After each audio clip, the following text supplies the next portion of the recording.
नमस्कार दोस्तों, मैं हूँ राम रघुवंशी। आप देख रहे हैं अपना प्लेनेट। दोस्तों, आज के इस वीडियो में हम महान विभूति के बारे में बात करने वाले हैं और ये हैं आचार्य शंकर, मतलब शंकराचार्य। दोस्तों, वैसे तो हम एथिक्स की सीरीज़ में षट दर्शन पर चर्चा कर रहे हैं और षट दर्शन के शुरुआती पांचों दर्शन पर ऑलरेडी हम क्लासेस कर चुके हैं। ये हमारा छठवां दर्शन होगा और छठवां दर्शन कहलाता है वेदांत दर्शन। दोस्तों, वेदांत दर्शन का मतलब होता है ऐसा दर्शन जहाँ पर वेदों का निचोड़ आपको प्रस्तुत किया जाए, वेद का जहाँ पर अंत हो जाए। और वेदांत दर्शन कोई एक दर्शन नहीं है, बल्कि ये कई सारे महान दार्शनिकों के द्वारा दिए गए दर्शन का निचोड़ है, या हम ये कह लें कि ये वो रस है जो बहुत सारे अलग अलग फिलॉसफी से हमें मिलता है। ये फाइनल वर्डिक्ट है। तो आचार्य शंकर की जो फिलॉसफी है, हम पहले इस पर बात करेंगे, फिर आगे चलकर हम रामानुज, वल्लभाचार्य, निम्बकाचार्य, माधवाचार्य ऐसे और भी अन्य दार्शनिकों पर बात करेंगे जिन्होंने आस्तिक भारतीय दर्शन पर अपनी फिलॉसफी प्रस्तुत की। और फिर हम लास्ट में कंक्लूजन के तौर पर वेदांत दर्शन का अध्ययन करेंगे। इसलिए दोस्तों, आज की जो क्लास है वो होने वाली है आचार्य शंकर के बारे में। चलिए इसे शुरू करते हैं। दोस्तों, आचार्य शंकर को पढ़ने से पहले हम इनके बारे में कुछ बेसिक इंट्रोडक्शन जान लेते हैं। आचार्य शंकर का अन्य नाम शंकराचार्य है, ये आप सभी जानते हैं। इनका जन्म 788 एडी में कालडी केरल में हुआ है। 788 एडी में कालडी केरल में हुआ है और इनकी मृत्यु जो है वो 820 एडी में हुई है। तो 788 ईस्वी में इनका जन्म हुआ और 820 ईस्वी में इनकी मृत्यु हो गई।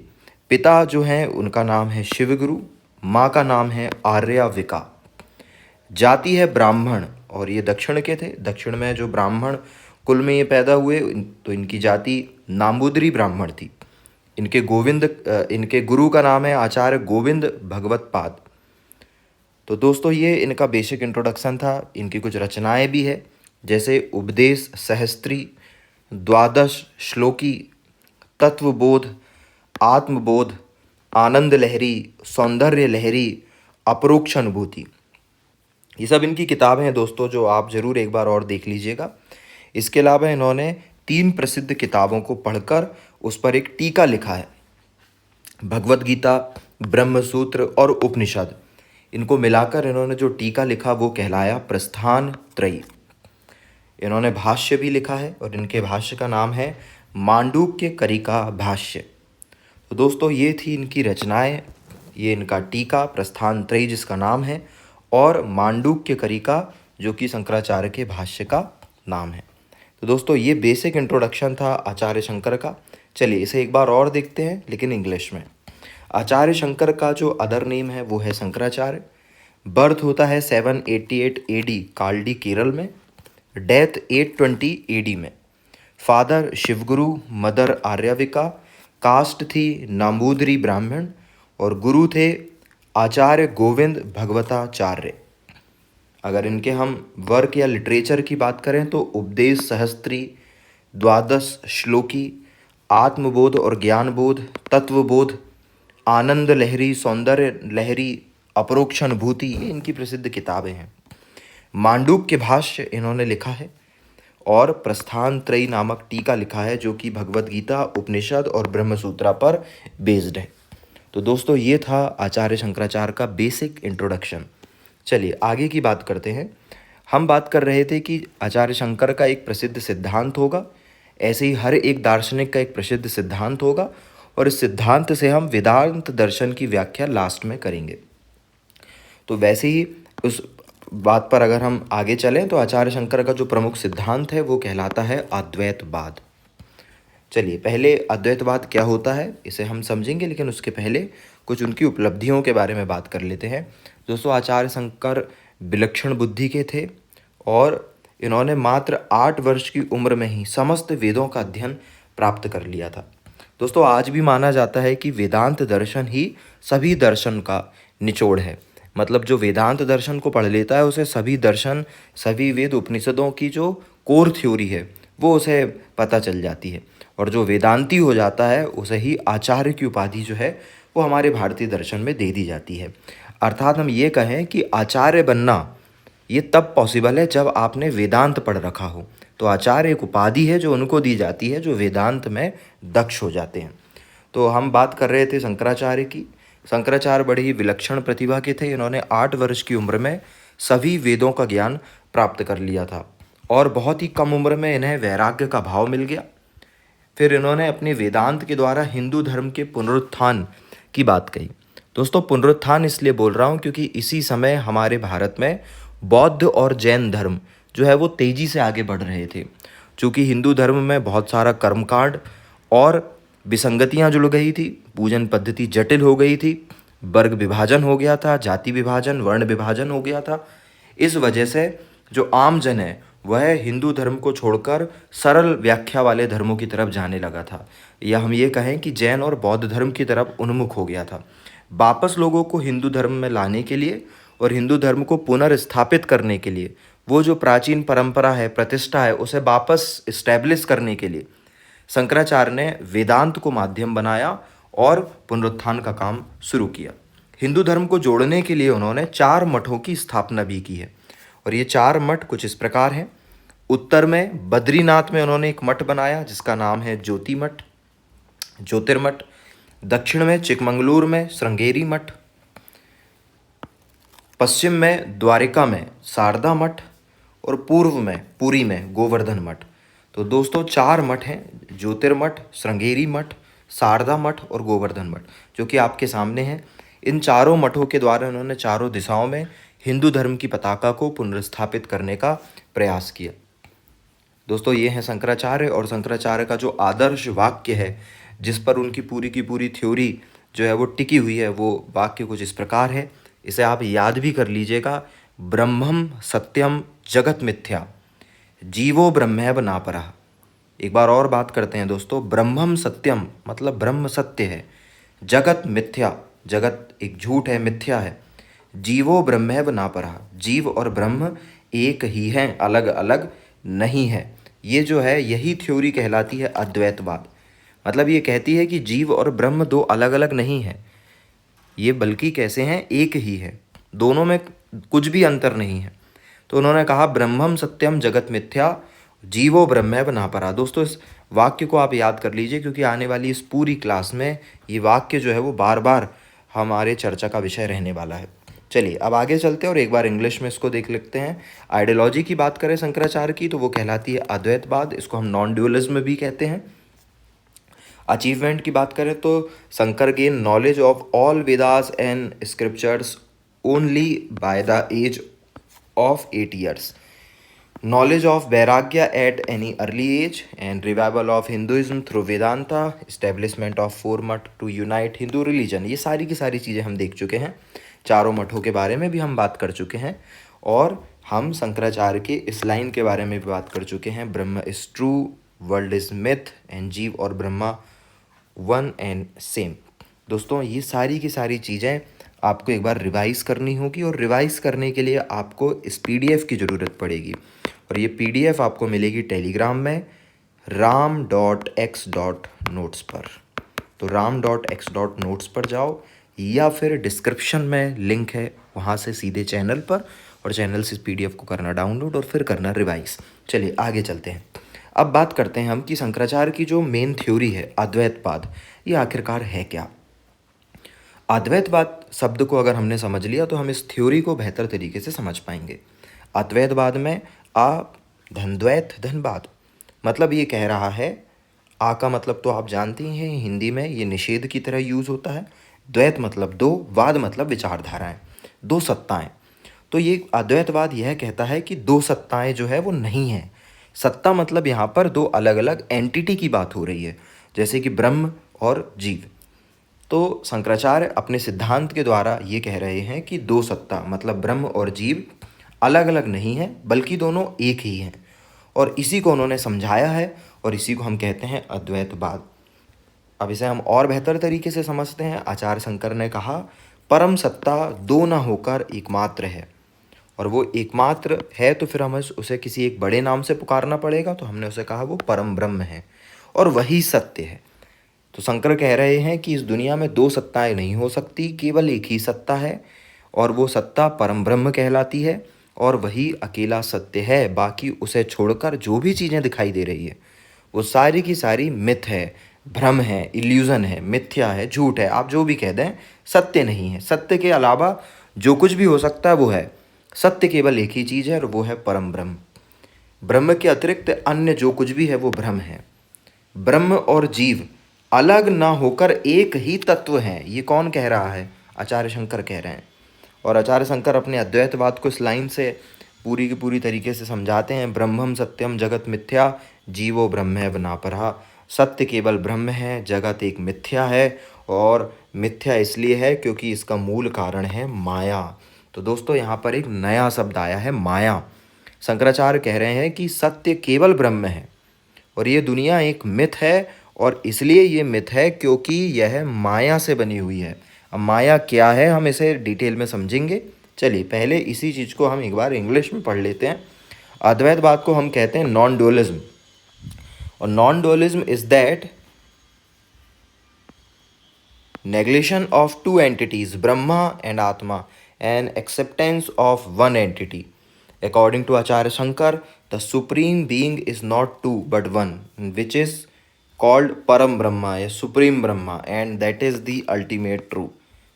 Anything other than Brahma is an illusion or myth. Brahma and Jiva are not separate but are one element.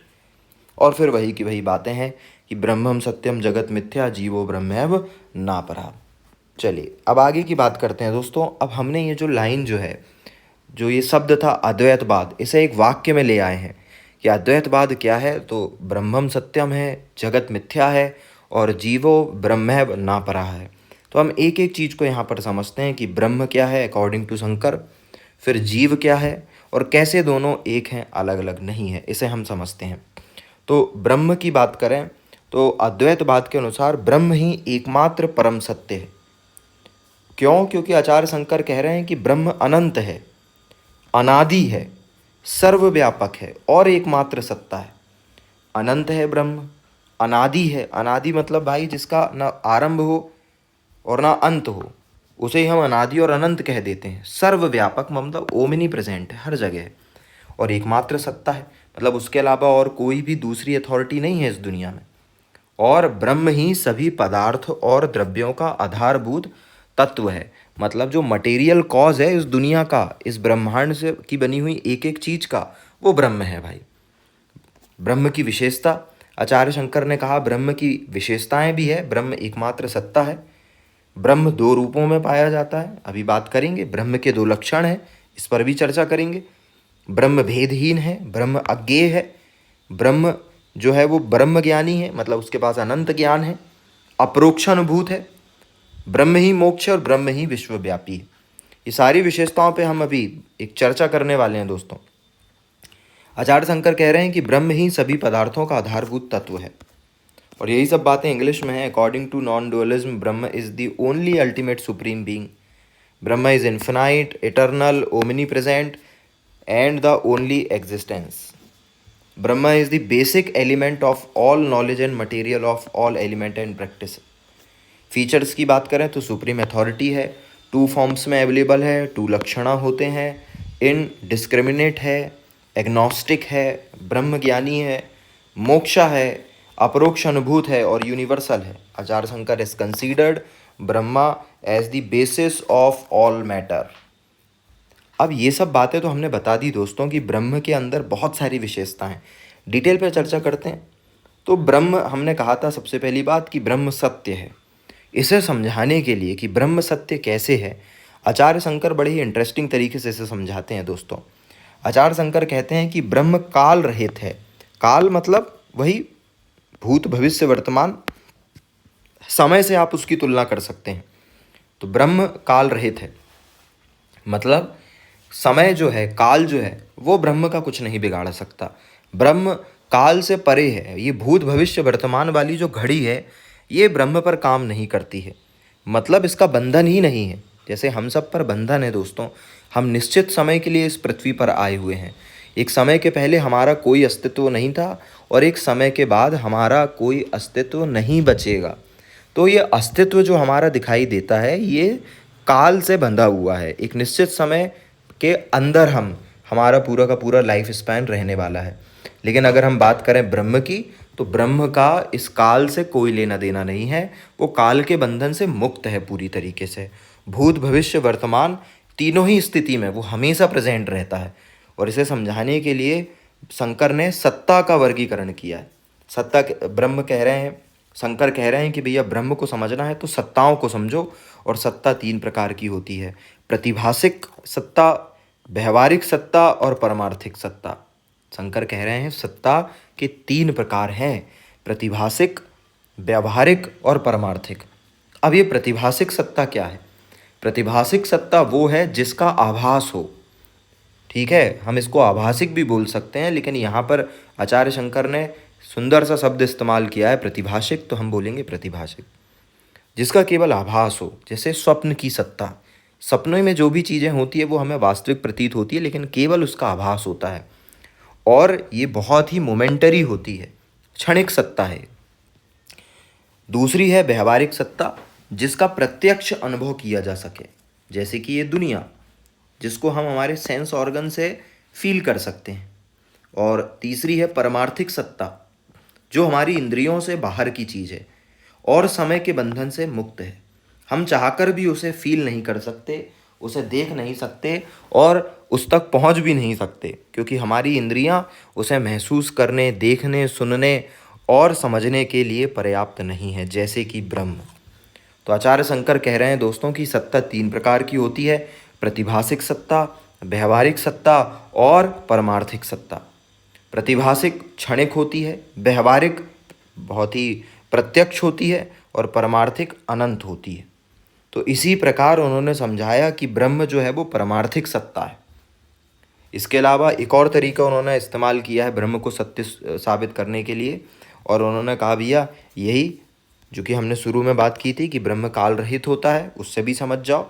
और जो काल के बंधन से मुक्त है वो सत्य है, क्योंकि सत्य जो होता है वो तो हमेशा प्रेजेंट होता है। दोस्तों, सत्य की परिभाषा ही यह है कि जो कभी ना बदले, जो भूत भविष्य वर्तमान हमेशा एक जैसा उपस्थित हो, वो सत्य है। और ब्रह्म भी तो काल रहित है, इसलिए ब्रह्म ही सत्य है। हमने ये सिद्ध कर दिया। दूसरा हमने कहा था ब्रह्म के स्वरूप। ब्रह्म के 2 स्वरूप होते हैं, एक होता है निर्गुण, एक होता है सगुण। दोस्तों, यही सब बातें इंग्लिश में है, ब्रह्म इज ट्रू। तो इसको इंग्लिश में एक बार समझ लेते हैं, फिर हम ब्रह्म के स्वरूप पर बात करेंगे। दोस्तों, Brahman is timeless, that is it is free from the bondage of time. Brahman is present all 3 situation, past, future and present. To make this clear, Shankar has classified power or authorities, and there are 3 type of authorities: प्रतिभासिक, व्यवहारिक और परमार्थिक। प्रतिभासिक, one who has only an impression like dreams, and this is momentary authority. व्यवहारिक, which has direct experience like world, and परमार्थिक authority, that is it is beyond the sense and free from the bondage of time or totality like Brahma. तो form of Brahma की हम बात कर रहे थे। According to Acharya Shankar, Brahma exist in 2 forms, nirguna and saguna. अब ये निर्गुण और सगुण की अगर हम बात करें, तो निर्गुण और सगुण को देखने के लिए अब दृष्टिकोण की बात हो रही है। दोस्तों, हम प्रतिभासिक सत्ता को अभी दूर रखते हैं। हमने देखा है कि हमारे आसपास की जो सत्ता है उसे हम फील कर सकते हैं, तो हम उसे कह रहे हैं व्यवहारिक सत्ता।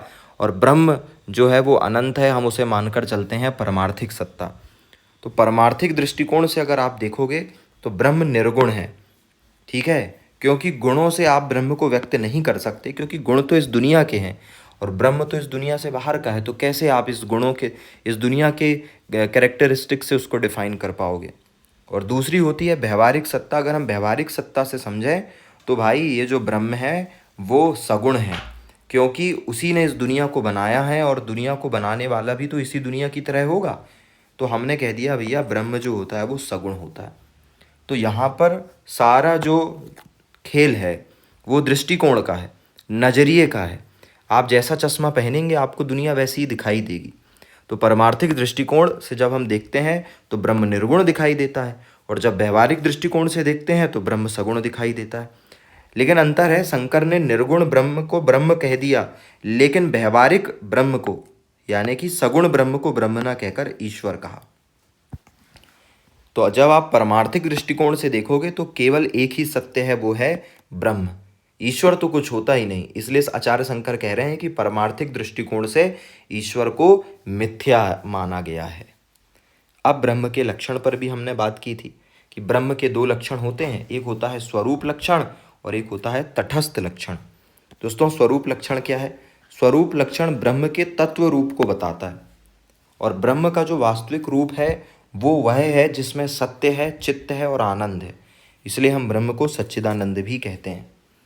तटस्थ लक्षण क्या है? तटस्थ लक्षण वो है जो हमने ब्रह्म के ऊपर आरोपित कर दिए हैं, अर्थात जो सगुण ब्रह्म है, अर्थात जो ईश्वर है, वही उसके तटस्थ लक्षण है। और ईश्वर के तीन तटस्थ लक्षण है, वो निर्माता होता है, पालनकर्ता होता है और संहारक होता है। तो इस प्रकार ब्रह्म के लक्षण जो है वो आचार्य शंकर ने डिफाइन किए। चौथी हमने प्रॉपर्टी देखी थी, ब्रह्म भेद रहित होता है, अर्थात उन्हें भेदों से व्यक्त नहीं किया जा सकता। मतलब ब्रह्म तो एक है, ब्रह्म से अलग कुछ भी नहीं है और ब्रह्म निर्गुण भी है, तो फिर कैसे आप ब्रह्म को डिफाइन कर सकते हो? चलिए, यही सब बातें इंग्लिश में है दोस्तों, और आप इन सबको आप PDF डाउनलोड करके ज़रूर एक बार रिवाइज कर लीजिएगा। फिलहाल हम आगे की तरफ चल रहे हैं। दोस्तों हमने कहा था कि ब्रह्म जो है वो भेद रहित होता है। अब इसे समझने के लिए हमें समझना पड़ेगा कि डिस्क्रिमिनेट या भेद क्या होते हैं। दर्शन में भेद के 3 प्रकार बताए गए हैं: सजातीय भेद, विजातीय भेद और स्वगत भेद। सजातीय भेद मतलब एक ही जाति के अंदर समानता, जैसे दो मनुष्य हैं और वो एक दूसरे से अलग हैं, तो हम कह देंगे इस प्रकार का उनका जो डिफरेंस है वो कहलाएगा सजातीय भेद। ठीक है, होमोजेनस डिफरेंसेस। दो अलग अलग प्रजातियों के बीच, जैसे एक जानवर है और एक इंसान है, तो उसके बीच में जो अंतर है वो विजातीय भेद हो गया, दो अलग अलग जातियों के बीच में असमानता। और तीसरा होता है स्वगत भेद, मतलब एक ही वस्तु के अंगों में असमानता, जैसे हमारे हाथ की उंगलियां जो हैं वो अलग अलग है, तो वो स्वगत भेद है। हम तीनों ही भेदों से ईश्वर को नहीं बता सकते, क्योंकि सजातीय भेद तो तब बताया जा सकता है जब जाति के और भी लोग उपस्थित हो, लेकिन ब्रह्म जैसा तो कोई उपस्थित है ही नहीं, ब्रह्म तो एक है, एक की तुलना ही नहीं कर सकते आप किसी से, तो कैसे बताएंगे सजातीय भेद के द्वारा ईश्वर को? विजातीय भेद, दो अलग अलग जातियों में असमानता, और हमने तो कह रखा है कि ब्रह्म से अलग कुछ भी नहीं है, जो कुछ भी है वो ब्रह्म से ही बना है, तो जाति भी अलग नहीं हो सकती। और स्वगत भेद, स्वगत भेद में एक ही वस्तु के अंगों में असमानता, लेकिन ब्रह्म तो निर्गुण है, तो निर्गुण की हम कैसे व्याख्या करें? तो ये भी नहीं बताया जा सकता, इसलिए हम कह रहे हैं कि ब्रह्म जो होता है वो भेद रहित होता है। अगला है ब्रह्म अज्ञेय है। दोस्तों ब्रह्म को जाना नहीं जा सकता, क्योंकि वो समय, देश, काल, सीमा और भेदों से परे होता है। ब्रह्म को परिभाषित करना भी संभव नहीं है और ना ही उसकी व्याख्या करना संभव है। लेकिन हाँ, ब्रह्म के ज्ञान को प्राप्त किया जा सकता है, और ब्रह्म के ज्ञान को प्राप्त करने का जो तरीका है वो उपनिषद के द्वारा पता चलता है। उपनिषद कहते हैं नेति नेति ब्रह्मा, मतलब जो सब कुछ हमें दिखाई दे रहा है, जो सब कुछ हमें समझ आ रहा है, अगर उसे घटा दिया जाए तो उसको घटाने के बाद जो भी शेष बचता है वो ब्रह्म है। मतलब इस प्रकार नेगेटिव डिस्क्राइब कर कर ब्रह्म को समझा जा सकता है, ये उपनिषद कह रहे हैं। अर्थात ब्रह्म को समझने का एक ही तरीका है, नकारात्मक वर्णन। नेति नेति ब्रह्मा, अर्थात सब कुछ जो भी हमें समझ आ रहा है उस दुनिया में से सब कुछ आप घटा दो, जो अंत में शेष बचेगा वही ब्रह्म है। दोस्तों हम ये नहीं कह सकते कि ब्रह्म शून्य है, क्योंकि जब आप शून्य को शून्य घोषित कर देते हैं तो अब वो पहले की तरह शून्य नहीं बचता है, अब वो कुछ हो गया है। भले उसकी वैल्यू कुछ नहीं है, लेकिन उसे अब बताया जा सकता है। शून्य तो वो हो सकता है जिसे डिस्क्राइब भी ना कर सकें। इसलिए हम कह रहे हैं कि सब कुछ में से जब सब कुछ घटा दिया जाए तो जो शेष बचता है वही ब्रह्म है, नेति नेति ब्रह्मा। इसके अलावा रामचरितमानस में बालकांड में जो तुलसीदास जी हैं उन्होंने भी ये चौपाई प्रस्तुत की है। बिनु पद चलहि सुनहु बिन काना, करु बिनु करम करई विधि नाना, आनन रहित सकल रस भोगी, बिनु बाणी बढ़ता बढ़ जोगी। मतलब ब्रह्म वो है जो बिना पैरों के चलते हैं, बिना कान के सुनते हैं, बिना हाथ के विभिन्न प्रकार के काम कर लेते हैं, बिना जिह्वा के सारे रसों का आनंद लेते हैं, और बिना वाणी के सबसे बेहतरीन वक्ता हैं, वही ब्रह्म है। मतलब उन्हें अपनी चीज़ों को करने के लिए किसी भी अंग की, किसी भी कैरेक्टरिस्टिक की आवश्यकता नहीं है। ये ब्रह्म है। इसलिए हम कह रहे हैं कि ब्रह्म को हम जान ही नहीं सकते, क्योंकि ब्रह्म जो है वो क्या है ये किसी को नहीं पता है। चलिए आगे की बात करते हैं। अगली हमने विशेषता बताई थी, ब्रह्म अपरोक्ष अनुभूत है। अपरोक्ष का अर्थ होता है अप्रत्यक्ष रूप से जानने वाला। तो ब्रह्म को सीधे नहीं जाना जा सकता, लेकिन अपरोक्ष तरीके से, मतलब इनडायरेक्ट तरीके से जाना जा सकता है। और इसका उपाय है आत्मज्ञान। आत्मज्ञान वो विद्या है जिससे हम ब्रह्म को इनडायरेक्ट तरीके से जान सकते हैं। आत्मज्ञान से ब्रह्म के स्वरूप का दर्शन संभव है, क्योंकि ब्रह्म और आत्मा एक ही एक है, अलग अलग नहीं है। तो जब हमें आत्मज्ञान हो जाता है तो हम हमारी आत्मा को समझ जाते हैं, और आत्मा को समझना मतलब ब्रह्म के दर्शन कर लेना। क्योंकि आचार्य शंकर कहते हैं अहम ब्रह्मास्मि, अर्थात मैं ही ब्रह्म हूँ। इसलिए स्वयं को पहचानना ही ब्रह्म की खोज में आगे बढ़ना है। इसके अलावा उन्होंने ब्रह्म की एक और विशेषता बताई, ब्रह्म ही ज्ञान है। क्योंकि जब ब्रह्म और आत्मा का एकीकरण हो जाता है तब ज्ञान प्राप्त होता है। ब्रह्म ही मोक्ष है, क्योंकि ब्रह्म तक पहुँचने के बाद सब कुछ प्राप्त हो जाता है। ब्रह्म विश्वव्यापी है, हर जगह उपस्थित है। और यही सब बातें हैं दोस्तों ब्रह्म की कैरेक्टरिस्टिक की। तो दोस्तों हम ये चर्चा कर रहे थे कि ब्रह्म क्या है। तो आचार्य शंकर ने कहा था भाई ब्रह्म सत्य है, और बहुत सारी विशेषताएं बताई थी, और उन सभी विशेषताओं पर हमने चर्चा कर ली है। मेरे ख्याल से अब आपको समझ में आ भी गया होगा कि ब्रह्म क्या है। लेकिन दोस्तों जब हम ब्रह्म की चर्चा कर रहे थे तो हमने एक बात की थी कि सारा खेल जो है वो दृष्टिकोण का है। अगर हम परमार्थिक दृष्टिकोण से देखते हैं तो हमें निर्गुण ब्रह्म नज़र आते हैं, लेकिन अगर हमारा दृष्टिकोण जो है वो व्यवहारिक है तो हमें एक सगुण ब्रह्म नज़र आते हैं। और सगुण ब्रह्म को सगुण ना कहकर आचार्य शंकर ने ईश्वर का नाम दिया है। तो हम यहाँ पर ईश्वर के भी कॉन्सेप्ट पर चर्चा करेंगे। दोस्तों आचार्य शंकर कह रहे हैं कि व्यवहारिक दृष्टिकोण से जब हम ब्रह्म को देखते हैं तो ब्रह्म सगुण नज़र आते हैं, और सगुण ब्रह्म इसलिए नज़र आते हैं क्योंकि हमने उन पर मानव उचित गुणों को आरोपित कर दिया है और सगुण बना दिया है, और फिर ईश्वर की व्याख्या की है। और ऐसा क्यों किया? क्योंकि साधारण जन जो हैं वो बड़े धार्मिक होते हैं, और साधारण लोगों को धार्मिक तौर पे संतुष्ट करने के लिए हमें एक सगुण ईश्वर की आवश्यकता होती है। तो जैसे उन्होंने बताया था ब्रह्म क्या है, वैसे उन्होंने ईश्वर को बताया मायो पहितम ब्रह्म, मतलब ऐसा ब्रह्म जो माया से युक्त हो, माया से परिपूर्ण हो, उसे हम कह देते हैं ईश्वर। ईश्वर की विशेषताएं क्या है? आचार्य शंकर कह रहे हैं ईश्वर व्यवहारिक सत्ता है, जगत का स्वामी है ईश्वर। ईश्वर सगुण है, ईश्वर माया से युक्त है, ईश्वर भी विश्वव्यापी है, लेकिन ईश्वर लीला करता है, ईश्वर फल प्रदाता है, ईश्वर अवतार ग्रहण करने वाला है, और ईश्वर हमारा आराध्य है। दोस्तों यही सब बातें इंग्लिश में चर्चा करते हैं। Features of Ishwar have practical power, Lord of the world, सगुण फॉर्म, यूनिवर्सल, लीला करता, माया करता, कर्म फल प्रदाता, इनकार्टिनेट या अवतारित, और एडोरेबल। ये तमाम विशेषताएं जो है वो किसकी है? ईश्वर की है। दोस्तों यहाँ याद रखिएगा ब्रह्म और ईश्वर में अंतर नहीं है, बस अंतर है दृष्टिकोण का। अगर आप परमार्थिक दृष्टिकोण से देख लेते हैं तो आपको ब्रह्म निर्गुण नज़र आते हैं, और अगर आप व्यवहारिक दृष्टिकोण से देखते हैं तो आपको सगुण ब्रह्म नज़र आते हैं। सगुण ब्रह्म को ही ईश्वर कहा गया है आचार्य शंकर की अद्वैतवाद की फिलॉसफी में। चलिए अब एक एक करके बात करते हैं दोस्तों, कैसे ईश्वर एक व्यवहारिक सत्ता है। दोस्तों ईश्वर की सत्ता को आचार्य शंकर व्यवहारिक मान रहे हैं, इसलिए क्योंकि यह पूर्ण सत्य नहीं है, ये जगत की मिथ्या से जुड़ा है। क्योंकि अगर जगत की मिथ्या है ना, जिस दिन जगत की मिथ्या खत्म होगी, जगत नष्ट होगा, उस दिन ईश्वर का कॉन्सेप्ट भी जो है वो समाप्त हो जाएगा, क्योंकि सब कुछ लास्ट में जाकर परम ब्रह्म निर्गुण ब्रह्म में समा जाएगा।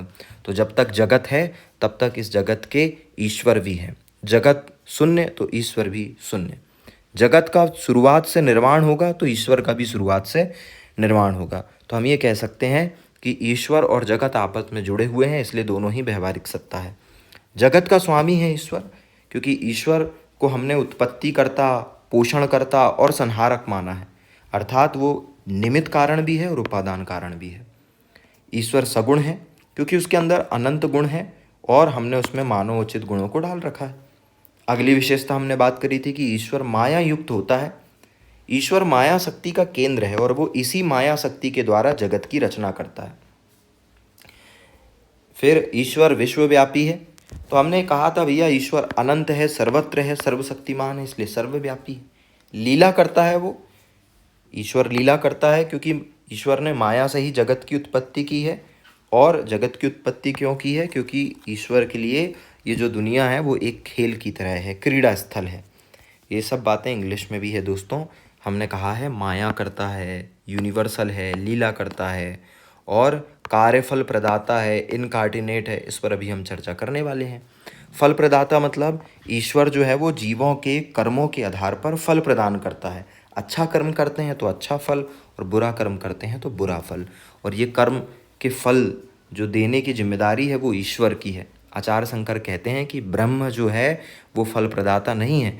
ब्रह्म को इस बात से कोई लेना देना नहीं कि आपने कौन सा काम किया और कौन सा काम नहीं किया। ये काम किसका है? ईश्वर का है। अब आप कहेंगे ये बड़ा कन्फ्यूज़न है। कन्फ्यूज़न नहीं है, ये दृष्टिकोण है दोस्तों। अगर आप परमार्थिक सत्ता को स्वीकारते हैं तो आपको सीधे ब्रह्म नज़र आएगा और ब्रह्म जो है वह कुछ नहीं करता है। ब्रह्म ने केवल सब कुछ बनाए और ब्रह्म जो है वो अब हस्तक्षेप नहीं करते हैं। जबकि जिनकी व्यवहारिक सत्ता, जिनका दृष्टिकोण व्यवहारिक है, वो कहते हैं कि ईश्वर ही सब कुछ बनाता है, ईश्वर ही सब कुछ चलाता है और ईश्वर ही अंत में सब कुछ नष्ट कर देता है। और हमारे कर्मों के हिसाब से हमें फल देने की जिम्मेदारी भी किसकी है? ईश्वर की है। इसलिए हम कह रहे हैं कि यहाँ पर दृष्टिकोण इम्पॉर्टेंट है। जैसा दृष्टिकोण वैसा ही हमें नज़र आने वाला है ये सिद्धांत। चलिए आगे की बात करते हैं। ईश्वर अवतार ग्रहण करता है। तो जगत में संतुलन बनाए रखने के लिए, जीवों के कल्याण के लिए ईश्वर जो है वो मानव का अवतार लेता है। ईश्वर माया से शरीर धारण करके जगत में आता है। इसके अलावा हमने बात की थी कि आराध्य है, अर्थात ईश्वर जो है वो जीवों की भक्ति का केंद्र है। तो दोस्तों लास्ट में हम ये बात करेंगे कि परमार्थिक दृष्टिकोण से अगर देखा जाए, परमार्थिक दृष्टिकोण से देखा जाए तो ईश्वर कुछ है ही नहीं, ईश्वर तो असत्य है। लेकिन अगर व्यवहारिक दृष्टिकोण से देखा जाए तो ईश्वर सत्य है। दोस्तों मैं समझ पा रहा हूँ कि आचार्य शंकर की जो फिलॉसफी है आपके लिए थोड़ी कन्फ्यूजिंग हो सकती है, और इस कन्फ्यूज़न को दूर करने का एक ही सॉलिड तरीका है, वो है रिवीजन। दोस्तों अगर आप रिवीजन नहीं करेंगे तो आपको ये फिलॉसफी समझ नहीं आएगी। और रिवीजन करने के लिए ram.x.notes टेलीग्राम पे जाओ और PDF डाउनलोड करो और इस वीडियो में कमेंट करके बताओ कि आपको क्या समझ में नहीं आया, ताकि आने वाले लेक्चर्स में मैं उन डाउट्स को भी क्लियर कर सकूं। चलिए आगे चलते हैं। अब हमने वही बात की थी इंग्लिश में, आप देख लीजिएगा। तो दोस्तों अभी तक हम ब्रह्म के बारे में बात कर चुके हैं। आपको वो लाइन भी याद होगी, आचार्य शंकर की फिलॉसफी जो है वो ब्रह्मम सत्यम जगत मिथ्या जीवो ब्रह्मैव नापरः की फिलॉसफी पर चलती है, जिसमें हमने ब्रह्म को समझा और ब्रह्म के साथ साथ हमने ईश्वर को भी समझ लिया। अब हम बात करते हैं जगत, जिसको जगत के बारे में हम चर्चा करेंगे, जिसको आचार्य शंकर ने कहा है कि जगत एक मिथ्या है। दोस्तों आचार्य शंकर जगत को एक मिथ्या मतलब कि भ्रम के समान बता रहे हैं, क्योंकि उन्होंने कहा ये जो जगत है वो माया से बना हुआ है और एक व्यवहारिक सत्ता है। मतलब हमें वास्तविक प्रतीत हो रहा है लेकिन किसी न किसी दिन ये नष्ट हो जाएगा, ये परमानेंट नहीं है। आचार्य शंकर ने जगत की सत्यता तो स्वीकारी है लेकिन उसे असत माना है। अब इस बात को समझना दोस्तों, आचार्य शंकर ये नहीं कह रहे हैं कि जगत जो है वो झूठ है, वो कह रहे हैं भ्रम है। अंतर है इन शब्दों में। किसी चीज़ का झूठ होना और किसी एक चीज़ का भ्रम होना अलग अलग बातें हैं। जगत सत्य है, जो हो रहा है वो सब रियल है, लेकिन यह पूर्ण सत्य नहीं है, क्योंकि पूर्ण सत्य तो वो होता है जो समय के साथ बदलता नहीं है। अगर आज सत्य है तो वो कल भी सत्य होगा और वो पहले भी सत्य रहा होगा, लेकिन इस दुनिया के साथ ऐसा नहीं है दोस्तों। ये जब तक चलती है तब तक सही है, लेकिन जिस दिन ये सब कुछ चीज़ें हट जाएगी उस दिन ये एक इतिहास हो जाएगी, एक गुमनामी में चली जाएगी, इसके सत्य पर पर्दे डाल दिए जाएंगे। इसलिए वो आचार्य शंकर कह रहे हैं कि ये दुनिया जो है वो एक भ्रम है और जगत का जो अस्तित्व है वो स्थायी नहीं है, जबकि सत्य तो स्थायित्व वाला होता है। तो परमार्थिक दृष्टिकोण से अगर हम देखें तो जगत का अस्तित्व समाप्त हो जाता है। जगत का अस्तित्व तब तक है जब तक कि आत्मज्ञान की प्राप्ति ना हो। दोस्तों हम शुरुआत से ही बात कर रहे हैं कि जो दृष्टिकोण है वो बड़ा इंपॉर्टेंट है, और दृष्टिकोण दो प्रकार का हो सकता है। एक परमार्थिक हो सकता है और एक व्यवहारिक हो सकता है। अब जब हमें पता है कि परमार्थिक दृष्टिकोण हमें ब्रह्म की तरफ लेकर जाता है और व्यवहारिक दृष्टिकोण हमें ईश्वर की तरफ, तो फिर इस दुनिया के तमाम लोग परमार्थिक दृष्टिकोण ही धारण क्यों नहीं कर लेते हैं। हमने इस पर भी चर्चा की थी दोस्तों। परमार्थिक दृष्टिकोण तब संभव है जब आपको आत्मज्ञान की प्राप्ति हो जाए, और आत्मज्ञान प्राप्त करना एक बहुत कठिन प्रक्रिया है। संयम चाहिए इसके लिए, धैर्य चाहिए, और इसके लिए एक तीक्ष्ण बुद्धि की भी आवश्यकता है। लेकिन चूंकि जो साधारण जन है, जो कि बहुसंख्यक भी हैं, इन्हें धार्मिक बनाए रखने के लिए हमें एक हमारे ही जैसा एक भगवान चाहिए, और इसीलिए हम कहते हैं कि सगुण जो है, सगुण ब्रह्म जैसे हमने ईश्वर कहा है, वो बड़ा ज़रूरी है, क्योंकि ज़्यादातर लोग साधारण हैं। तो आत्मज्ञान की प्राप्ति जब हो जाती है लोगों को, तो व्यवहारिक सत्ता का जो भ्रम है वो समाप्त हो जाता है। चलिए, जगत की उत्पत्ति कैसे हुई। आचार्य शंकर कह रहे हैं कि जगत की उत्पत्ति का कारण सत्कार्यवाद है। अब ये सत्कार्यवाद क्या है, इसके लिए आपको पढ़ना पड़ेगा सांख्य दर्शन, और सांख्य दर्शन का जो लेक्चर है वो ऑलरेडी इस चैनल में डला हुआ है, तो आप जाओ और देखो, आपको समझ में आ जाएगा सत्कार्यवाद क्या होता है। तो आचार्य शंकर ने जगत की उत्पत्ति का कारण सत्कार्यवाद को माना है, और उनके अनुसार कार्य अपने कारण से पहले उपस्थित था। शंकर असत्कार्यवाद को अस्वीकार करते हैं। दोस्तों, सत्कार्यवाद की अपोजिट थ्योरी असत्कार्यवाद है, इस पर भी हमने चर्चा की है, और इसके लिए आपको पढ़ना पड़ेगा न्याय दर्शन। चलिए, तो अगर आप शुरुआत से मेरे साथ जुड़े हुए हैं और आप लगातार क्लासेस लगा रहे हैं, तो आपको ये समझ में आ रहा होगा। अगर आप इसी वीडियो से जुड़े हुए हैं तो भी अभी भी देर नहीं हुई है, पिछले वीडियोस को देखकर आप इसे ईजिली हैंडल कर सकते हैं। तो दोस्तों, आचार्य शंकर सत्कार्यवाद को समर्थन करते हैं और असत्कारवाद को अस्वीकार करते हैं। सत्कार्यवाद ये कहता है कि कार्य जो है वो कार्य अपने कारण से पहले उपस्थित हो जाता है, जबकि असत्कार्यवाद कहता है कि कार्य जो है वो और कारण, इनका कोई संबंध नहीं है, ये दोनों एक दूसरे से अलग हैं। ठीक है, तो जगत की उत्पत्ति को लेकर सत्कार्यवादी हैं आचार्य शंकर। इंग्लिश में देख लेते हैं दोस्तों ये सब बातें। Acharya Shankar has describe the world as an illusion which is created by Maya. This is merely practical power. Shankar accepted the truth of the world but considered it untrue because the existence of the world is not permanent. The world causes the exist when viewed from the altruistic perspective. कुल मिलाकर कहने की बात यह है कि परमार्थिक दृष्टिकोण से अगर देखा जाए तो ये दुनिया जो है वो एक झोल है भाई, भ्रम है। बाकी व्यवहारिक दृष्टिकोण से देखा जाए तो दुनिया जो है वो सत्य है। कैसे ओरिजिन हुआ, उन्होंने कहा सत्कार्यवाद से हुआ। चलिए, अब दोस्तों हमने पढ़ा था कि सत्कार्यवाद के भी दो हिस्से होते हैं। पहला होता है परिणामवाद, दूसरा होता है विवर्तवाद। क्या होता है इसको समझते हैं। दोस्तों, सत्कार्यवाद में कार्य अगर कारण में स्पष्ट रूप से उपस्थित हो, मतलब कार्य और कारण में समानता हो, तो हम उसको कहते हैं परिणामवाद। ठीक है, जैसे हमने देखा कि भाई एक पौधा लगा हुआ है, तो हमने कहा ये पौधा कहाँ से आया, तो बीज से आया। हमने देखा एक दही रखा हुआ है, दही कहाँ से आया, दूध से आया। तो हमारे पास कार्य भी है और उसका कारण भी है, दोनों ही चीज़ें क्लियर है ना। वस्तु क्या है और वस्तु कैसे बनी, ये दोनों बातें हैं, तो हम इसे कह देते हैं परिणामवाद। लेकिन दोस्तों, जब कार्य उपस्थित हो लेकिन कारण स्पष्ट ना हो, तो हम उसे कह देते हैं विवर्तवाद। मैंने कहा कार्य हो लेकिन कारण उपस्थित ना हो और हम कारण का केवल अनुमान लगा रहे हो, तो हम इसे कहते हैं विवर्तवाद। जैसे ये दुनिया, ये जगत, वर्ल्ड एक कार्य है, लेकिन ये कैसे आया इसका कारण हमें नहीं पता, तो हमने अनुमान लगाया कि भाई ब्रह्म ने बनाया होगा, लेकिन ये अभी भी स्पष्ट नहीं है कि ब्रह्म ने बनाए हैं कि नहीं बनाए। हमें आभास है इस बात का, ब्रह्म के कारण होने का आभास है हमें, और इसलिए हम इसे कह देते हैं कि जगत ब्रह्म का आभास है, और शंकर इसे ब्रह्म विवर्तवाद कहते हैं। इंग्लिश की बात करते हैं, सत्कार्यवाद को परिणामवाद कहते हैं, इंग्लिश में हम इसे कहते हैं क्वेंसिलिज्म, और विवर्तवाद को कहते हैं हम डायवर्सनलिज्म। तो दोस्तों, ये दोनों बातें हैं कि जब कार्य और कारण दोनों हों तो वो परिणामवाद हैं, और जब कार्य हो लेकिन कारण स्पष्ट ना हो तो वो विवर्तवाद है। और आचार्य शंकर सत्कार्यवाद में विवर्तवाद को सपोर्ट करते हैं, और उनका विवर्तवाद क्या कहलाता है, ब्रह्म विवर्तवाद कहलाता है। अब यहाँ पर एक और थ्योरी है आचार्य शंकर की जो कहलाती है अध्यासवाद। दोस्तों अध्यासवाद क्या है?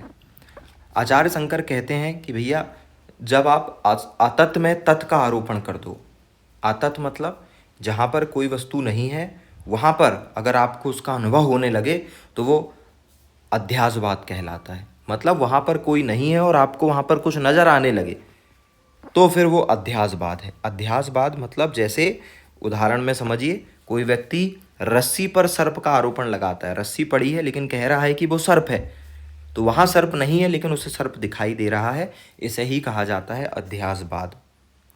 और आचार्य शंकर कह रहे हैं कि इसी अध्यासवाद के द्वारा जगत को मिथ्या सिद्ध कर सकते हैं हम, क्योंकि ये जो जीव हैं, हम सब जो जीव हैं, वो अविद्या मतलब अज्ञानता के कारण ब्रह्म का अनुभव नहीं कर पाते और जगत का अनुभव करते हैं।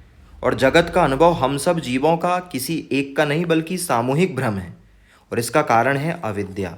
मतलब हमारे पास इतना पर्याप्त ज्ञान नहीं है, हमारे ज्ञान चक्षु इतने विकसित नहीं हैं कि हम ये समझ पाएँ कि ब्रह्म ही सत्य है। इसलिए हम सब लोग कलेक्टिव तौर पर इस इल्यूज़न को स्वीकार कर चुके हैं और हम इस दुनिया को सत्य मानते हैं। और ऐसा क्यों मान रहे हैं? क्योंकि हम सब जो है वो अविद्या से ग्रसित हैं। और ये अविद्या क्यों आई? ये आई माया के कारण। माया का आवरण जब बुद्धि के ऊपर चढ़ जाता है दोस्तों तो वो अविद्या बन जाती है, ऐसा आचार्य शंकर कह रहे हैं। और जब ऐसा होता है तो जगत हमें रियल दिखाई देने लगता है। लेकिन आचार्य शंकर बार बार कह रहे हैं कि अगर आप परमार्थिक दृष्टिकोण से देखोगे तो जगत असत्य है और जगत की सत्यता केवल व्यवहारिक दृष्टिकोण तक ही सीमित है। यही सब बातें इंग्लिश में है दोस्तों, और ये आपको पता है, पीडीएफ में आप डाउनलोड कर ज़रूर पढ़ लीजिएगा। तो दोस्तों अब माया की जब इतनी चर्चा हो रही है तो अब हम माया पर भी बात कर लेते हैं। दोस्तों माया क्या है? यया मोहितम जगत इति माया, जो जीव को जगत पर मोहित कर दे, हम जैसे जीव को इस जगत पर मोहित कर दे, वो माया है। और दोस्तों ये बात भी सही है, हमें ये प्रकृति बहुत सुंदर लगती है, वास्तविक लगती है, इसमें हमें जीवन नज़र आता है। और हर दिन हम इस प्रकृति को देखने के बावजूद भी इस प्रकृति से हम बोर नहीं होते हैं, हमें हर दिन इसमें रोचकता दिखाई देती है। हर दिन हमें नए मनुष्य, नए प्राणी, नए चीज़ें दिखाई दे रही। हम पता नहीं कितने सूर्य उदय और सूर्य अस्त दिख चुके हैं, लेकिन अभी भी हमें सनरेज और जो सनसेट है वो अच्छा लगता है। तो हम वही कह रहे हैं, शंकराचार्य भी वही कह रहे हैं कि यही तो माया है। माया वो है जो हम जैसे जीवों को इस जगत पर मोहित कर देती है। और माया आई कहाँ से?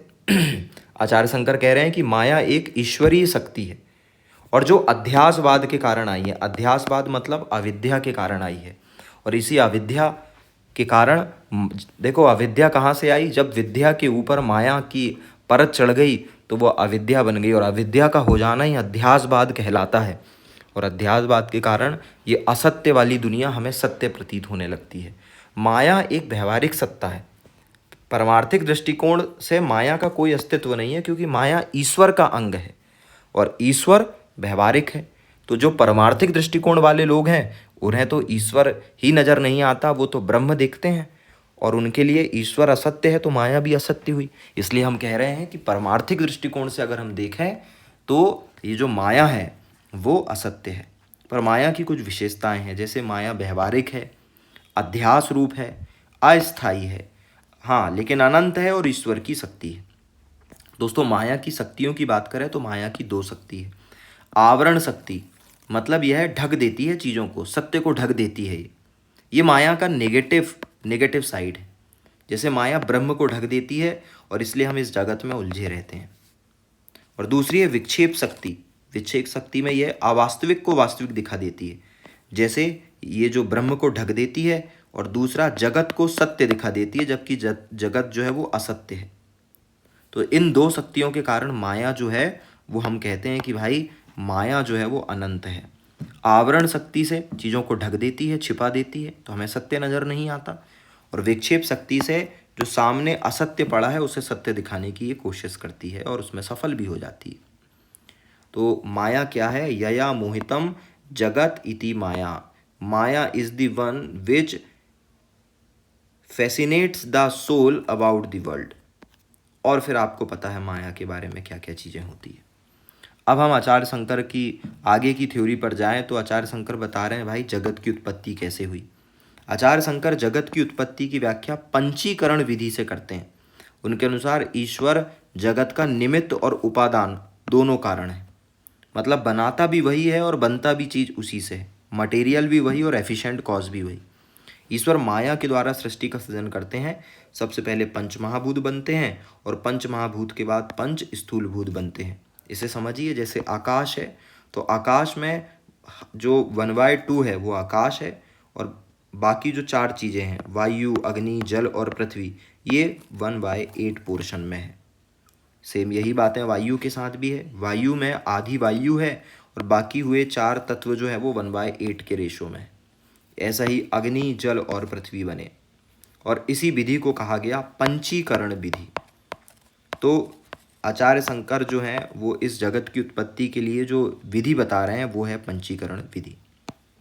चलिए आगे की बात करते हैं दोस्तों, आत्मा की बात करते हैं। तो अभी तक हमने ब्रह्म के बारे में बात किया है। ब्रह्म के अलावा हमने बात की है जगत के बारे में। हमने जब ब्रह्म की बात करी तो हमने ईश्वर की बात कर ली, और जब हमने जगत की बात की तो हमने माया की बात कर ली। माया के साथ हमने अध्यासवाद की भी बात कर ली। अब हम आत्मा पर आए। दोस्तों आचार्य शंकर जो हैं उन्होंने आत्मा को ब्रह्म तत्व माना है। उन्होंने कहा आत्मा ब्रह्म का ही तत्व है, आत्मा और ब्रह्म एक ही है और इनमें कोई भी तात्विक भेद नहीं है। इसलिए उन्होंने लास्ट वाली लाइन में क्या कहा था, जीवो ब्रह्म है ना परा, मतलब जीव और ब्रह्म अलग अलग नहीं है। लेकिन उन्होंने कहा आत्मा जब चेतना के रूप में होती है तो पूरी तरह शुद्ध होती है और वह ब्रह्म के स्वरूप में होती है। आत्मा ही सच्चिदानंद है, क्योंकि उसमें सत्य भी है, चित्त भी है और आनंद भी है। उपनिषद इन दोनों का साक्ष्य प्रस्तुत कहते हैं। उपनिषद कहते हैं अहम ब्रह्मास्मि या अयम आत्मा ब्रह्म, मैं ही ब्रह्म हूँ या मेरी आत्मा ही ब्रह्म है। क्योंकि ब्रह्म और आत्मा अलग अलग नहीं है, दोनों ही एक है, दोनों ही चेतना है, दोनों में ही सत्य है, चित्त है, आनंद है, दोनों ही सच्चिदानंद है। आत्मा की विशेषता ये है कि आत्मा और ब्रह्म एक ही हैं, दोनों परमार्थिक हैं, दोनों निर्गुण हैं, दोनों ज्ञाता हैं, दोनों मुक्त हैं। यही सब बातें इंग्लिश में हैं। अब हम बात करते हैं कि जब आत्मा है तो फिर जीव कैसे बना। तो आचार्य शंकर कह रहे हैं कि जब आत्मा पर अविद्या या अज्ञानता का आवरण चढ़ जाता है तो फिर वह जीव रूप में आ जाती है, और आत्मा माया के कारण अविद्या का शिकार बनती है। तो आत्मा पर जब माया हावी हो जाती है तो अविद्या आ जाती है, और अविद्या से वह जीव रूप में आ जाती है। तो जीव, हम ये कहें कि जीव जो है वो आत्मा का व्यवहारिक रूप है, क्योंकि वो अविद्या से ग्रसित है। तो जीव का अस्तित्व इस दुनिया के अस्तित्व के साथ जुड़ा हुआ है, मतलब जीव व्यवहारिक सत्ता है, जबकि आत्मा का संबंध ब्रह्म से है, इसलिए आत्मा जो है वो परमार्थिक सत्ता है। तो जीव व्यवहारिक है, बंधन से जुड़ा हुआ है, अनेक है, कर्ता और भोगी है और सगुण है। चलिए दोस्तों, आपको समझ में आ रहा होगा कि आत्मा और जीव में क्या अंतर है। अब इसे हम समझते हैं। कुछ क्वेश्चंस हैं दोस्तों जिनके जवाब के लिए आचार्य शंकर ने कुछ सिद्धांत दिए हैं। जैसे पहला सिद्धांत है प्रतिबिंबवाद। तो आचार्य शंकर के अनुसार आत्मा के एक होने के बाद भी जीवों में असमानता कैसी है। बड़ा ही लॉजिकल क्वेश्चन है। आचार्य शंकर कह रहे हैं कि जब आत्मा एक है तो फिर जीव इतने अलग अलग कैसे। कि हमने कहा था आत्मा तो ब्रह्म का हिस्सा है, और ब्रह्म एक है तो सारी आत्मा भी उसी एक ब्रह्म से निकली होनी चाहिए, तो जीव भी एक जैसे होने चाहिए, लेकिन ऐसा नहीं है। क्यों? तो आचार्य शंकर कह रहे हैं कि ऐसा इसलिए है क्योंकि जैसे चंद्रमा का प्रतिबिंब बर्तन के जल पर निर्भर करता है, जिस प्रकार का जल रखोगे प्रतिबिंब वैसा ही बनेगा, वैसे ही आत्मा पर जिस प्रकार की माया चढ़ेगी वैसा ही जीव का रूप धारण होगा। इसी थ्योरी को उन्होंने कहा प्रतिबिंबवाद। अगला है दोस्तों अवच्छेदवाद। अवच्छेदवाद मतलब आत्मा के अनेक रूप की व्याख्या जो है वो अवच्छेदवाद करता है। शंकर के अनुसार आत्मा दिक् के समान है, और दिक् एक तो है लेकिन उसे 10 भागों में बांटा गया है। दिक् मतलब समय, दिक् मतलब दिशा। तो हम दिशाओं को 8 भागों में बांटते हैं, उत्तर, पश्चिम, फिर पूरब, उत्तर, दक्षिण, पूरब, पश्चिम। इसके अलावा इनके मध्य की 4 दिशाएं और एक ऊपर और एक नीचे, तो ऐसी 10 दिशाएं हो गई। वैसे ही आत्मा एक है लेकिन अनेक रूपों में बांटी जा सकती है। तो हमने कुछ आत्माओं को जानवर कह दिया, कुछ आत्माओं को पक्षी कह दिया, कुछ आत्माओं को हमने मनुष्य कह दिया, मनुष्य में भी कुछ को पुरुष कह दिया, कुछ को हमने महिला कह दिया। ये सब हमने बांटा है दोस्तों, आत्मा तो सबकी एक जैसी है। तो यही थ्योरी है। इंग्लिश में इस थ्योरी को हम रिफ्लेक्शनिज्म और अवच्छेदवाद ही कहते हैं दोस्तों, आप इंग्लिश में ज़रूर देख लीजिएगा। अब हम बात करते हैं ईश्वर और जीव के बीच का संबंध। दोस्तों, ईश्वर और जीव दोनों ही व्यवहारिक सत्ता है और दोनों ही ब्रह्म के विवर्त हैं, अर्थात दोनों ही ब्रह्म के रूप हैं। बस अंतर इतना है कि ब्रह्म परमार्थिक है जबकि ईश्वर और जीव व्यवहारिक है। ब्रह्म पर माया रूपी आवरण, ब्रह्म पर जब माया रूपी आवरण सामने आ जाता है तो वो ईश्वर बन जाता है, और ब्रह्म पर जब अविद्या रूपी आवरण आ जाता है तो वह जीव बन जाता है। तो फिर ब्रह्म, ईश्वर और जीव में क्या अंतर है? हमने कहा भैया ब्रह्म पर माया आ जाती है तो वो ईश्वर बनता है, और ब्रह्म पर अविद्या आ जाती है तो वो जीव बनता है। मतलब हम ये कहें कि ईश्वर और जीव दोनों ही ब्रह्म हैं। तो फिर उनके बीच में डिफरेंस क्या है? डिफरेंस ये है दोस्तों कि ईश्वर स्वतंत्र है जबकि जीव बंधन में बंधा हुआ है। ईश्वर माया का स्वामी है, जीव माया का दास है। ईश्वर कर्म फल प्रदाता है जबकि जीव कर्ता है। ईश्वर उपास्य है, जीव उपासक है। ईश्वर अवतार लेता है जबकि जीव जन्म मृत्यु से बंधा है। ईश्वर अविद्या से मुक्त है, अविद्या चढ़ नहीं सकती ईश्वर के ऊपर। माया से बना है ईश्वर और माया ही चलाता है, लेकिन अविद्या नहीं है, जबकि जीव अविद्या से भरा हुआ है। ये डिफरेंस है। तो दोनों ही ब्रह्म के स्वरूप हैं, लेकिन दोनों में काफ़ी अंतर भी है। चलिए आगे की बात करते हैं दोस्तों। अब हम बात करते हैं आचार्य शंकर के बंधन और मोक्ष की अवधारणा। दोस्तों, भारतीय दर्शन में बंधन और मोक्ष की अवधारणा शुरुआत से ही हम बात कर रहे हैं, और आचार्य शंकर कह रहे हैं कि आत्मा का अविद्या से ग्रसित होकर जीव रूप धारण करना ही बंधन है। जब तक आपकी आत्मा अविद्या से ग्रसित नहीं थी वो मुक्त थी। जब अविद्या उसमें चली गई तो वो जीव बन गई और अब वो जन्म मरण के चक्कर में फंस गई। अब उसे सांसारिक विषयों से उलझना पड़ेगा, सुख दुखों से उलझना पड़ेगा, और आसक्ति भाव उसके अंदर आ जाएगा। तो चलो बंधन हो गया भाई, लेकिन अब क्या बंधन से मुक्ति संभव है? बिल्कुल है। बंधन से मुक्ति ही तो मोक्ष कहलाती है। तो आप अविद्या हटा दीजिए, मोक्ष आपको मिल जाएगा। कैसे? आत्मज्ञान के द्वारा। और आत्मज्ञान कैसे मिलेगा? वेदांत के द्वारा। तो मोक्ष क्या है? तो आचार्य शंकर कह रहे हैं प्राप्तस्य प्राप्ति मोक्षः। कर्म फल के बंधन से मुक्ति प्राप्त कर आत्मा और ब्रह्म का एक हो जाना ही मोक्ष है। मतलब प्राप्त को प्राप्त कर लेना ही मोक्ष है। ठीक है, कर्म फल के बंधन से मुक्त हो जाना और ब्रह्म में मिल जाना ही क्या है? मोक्ष है। ठीक है, मोक्ष कैसे मिलेगा? मोक्ष के साधन क्या है? साधन 4 हैं, और इन 4 साधन को साधन चतुष्य का कहा गया है। तो वेदांत पढ़ने के लिए साधन चतुष्य का होना बड़ा जरूरी है।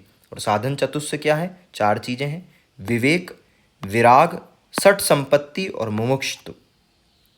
दोस्तों, विवेक मतलब आपको इस बात का पता होना चाहिए कि क्या नित्य है और क्या अनित्य है, तभी तो आप अनित्य को छोड़कर नित्य की तरफ आओगे। विराग मतलब विरक्ति का भाव, इस संसारिक सुख दुख से विमोह का भाव विराग कहलाता है। सठ संपत्ति मतलब आपके पास 6 क्वालिटीज़ होनी चाहिए। सम मतलब संयम, दम मतलब इंद्रियों का संयम, शम मतलब मन का संयम, दम मतलब इंद्रियों का संयम, श्रद्धा मतलब अपने गुरु और अपने वेदांत पर विश्वास, समाधान मतलब चित्त का समाधान, तिलिक्षा मतलब सहन शक्ति, और उपरति मतलब नियमों का पालन। एक बार और देखिए दोस्तों, सठ संपत्ति होनी चाहिए: सम, दम, श्रद्धा, समाधान, तिलिक्षा और उपरति।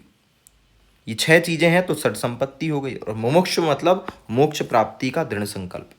अगर ये 4 चीज़ें हैं तो ये कहलाता है साधन चतुष्य, और साधन चतुष्य से आप वेदांत की तरफ जाओगे और वेदांत से आपको मोक्ष मिलेगा। अब दोस्तों, मोक्ष के चरण होते हैं। मोक्ष का पहला चरण है श्रवण। ज्ञान मिलेगा, वो भी किससे? श्रुति के रूप में, गुरु से। तो गुरु से सुनकर जो ज्ञान प्राप्त किया वो श्रवण कहलाता है, और उस ज्ञान का तार्किक चिंतन करना मनन कहलाता है, और फिर उससे एकाग्र की प्राप्ति करना निध्यासन कहलाता है। तो मोक्ष श्रवण, मनन और निध्यासन से मिलकर बनता है, इसलिए हम इन तीनों को मोक्ष के चरण कहते हैं। दोस्तों, यही सब बातें इंग्लिश में हैं। साधन चतुष्य, फिर साधन चतुष्य में विवेक, वैराग्य, षट संपत्ति, षट संपत्ति में सम, दम, श्रद्धा, तिलिक्षा फिर उपरति, समाधान और मोक्ष। इसे आप PDF डाउनलोड करके ज़रूर पढ़िएगा। दोस्तों मैं यहाँ पर इंग्लिश में ज़्यादा समय इसलिए नहीं दे रहा हूँ क्योंकि मोस्ट ऑफ दी जो थ्योरीज़ हैं और जो शंकराचार्य के वर्ड्स हैं वो एकदम हिंदी की तरह ही है, बस यहाँ पर स्क्रिप्ट बदल गई है। हम यहाँ देवनागरी की बजाय रोमन में लिख रहे हैं, लेकिन सारी चीज़ें लगभग वही है। आप हिंदी में समझ लीजिए, इंग्लिश में उसको एक बार रीड कर लीजिएगा, आपसे बन जाएगा। चलिए दोस्तों, मोक्ष की अवस्थाओं पर भी आचार्य शंकर ने जो है वो ध्यान आकर्षित किया है। वे कहते हैं कि मुक्ति दो प्रकार की होती है, सदेह मोक्ष और विदेह मोक्ष। सदैव मोक्ष वो है जो जीवित रहते हुए इसी देह के साथ मिलता है, जबकि विदेह मोक्ष वो है जो आत्मा का मोक्ष है। मतलब आत्मा जब ब्रह्म से मिल जाती है इस शरीर को छोड़कर, तो वो विदेहिक मुक्ति है। तो सदेह मुक्ति में शरीर नष्ट नहीं होता और विदेह मुक्ति में शरीर नष्ट हो जाता है। ज़्यादा बेहतर मुक्ति क्या है? विदेह मुक्ति है। मोक्ष का स्वरूप क्या है? दोस्तों मोक्ष के दो स्वरूप होते हैं, एक है निषेधात्मक और एक है भावात्मक।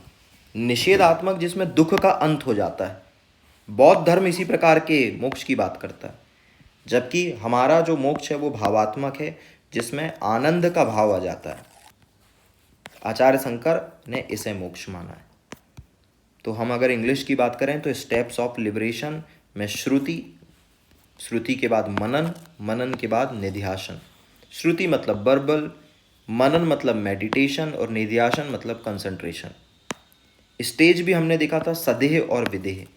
तो अगर अलाइव आपको मोक्ष मिल जाए तो वो सदेह, और अगर आपको आत्मा और ब्रह्म को मिलने के बाद मोक्ष मिले तो वह विदेह। चलिए फॉर्म की बात करें तो दो है, प्रोविटिव और इमोशनल।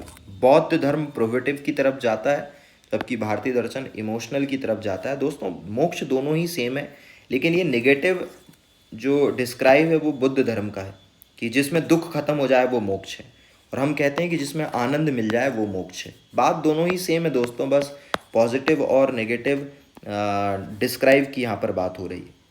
चलिए अब एकदम लास्ट बातें करते हैं दोस्तों। आचार्य शंकर कह रहे हैं कि मोक्ष के भी प्रकार होते हैं। मोक्ष के 4 प्रकार हैं। सालोक्य मतलब ब्रह्म के लोक में स्थान मिलना सालोक्य कहलाता है।